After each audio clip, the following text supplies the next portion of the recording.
অনেকেরই ওয়াজ এবং হ্যাড নিয়ে কনফিউশন রয়েছে যে ওয়াজ মানেও ছিল, হ্যাড মানেও ছিল, তাহলে কোন সেন্টেন্সের ক্ষেত্রে আমরা কোনটাকে ব্যবহার করব? চলো, ওয়াজ মানে ছিল। ওয়াজ কখন ব্যবহার করব? যখন কোনো সেন্টেন্স বা বাক্যের মধ্যে সাবজেক্টের বা সাবজেক্ট নিজে কোনো কিছু ছিলেন, কোনো সেন্টেন্সের মধ্যে বাক্যের মধ্যে সাবজেক্ট নিজে কোনো কিছু ছিলেন এমনটা বোঝায়, সেক্ষেত্রে আমরা ওয়াজ ব্যবহার করব। আর কোনো সেন্টেন্স বা কোনো বাক্যের মধ্যে সাবজেক্টের কোনো কিছু ছিল, সাবজেক্টের নিজস্ব কোনো কিছু ছিল, সেক্ষেত্রে আমরা হ্যাড ব্যবহার করব। কেমন উদাহরণ কী কী, যেমন ওয়াজের উদাহরণ কী কী দেওয়া যেতে পারে?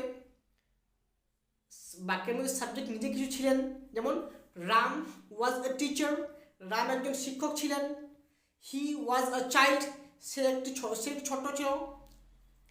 My friend was A police officer, আমার বন্ধু একজন পুলিশ অফিসার ছিলেন, বা আমার বন্ধু একটি পুলিশ অফিসার ছিল। এই ক্ষেত্রে আমরা ওয়াজ ব্যবহার করব। আর হ্যাড কিসের ক্ষেত্রে? বাক্যের সাবজেক্টে কোনো কিছু ছিল, যেমন রাহুল হ্যাড এ বিউটিফুল কার, রাহুলের একটি সুন্দর গাড়ি ছিল।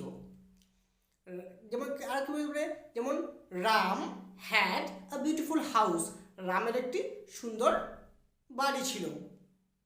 আই হ্যাড এ স্মার্টফোন, আমার একটি স্মার্টফোন ছিল। তো এই হচ্ছে ওয়াজ এবং হ্যাডের ব্যবহার। এরকম ছোট্ট ছোট্ট গ্রামাটিক্যাল ছোটো ছোটো ভিডিও পেতে অবশ্যই আমার চ্যানেলটি সাবস্ক্রাইব করে রাখুন, ফলো করে রাখুন।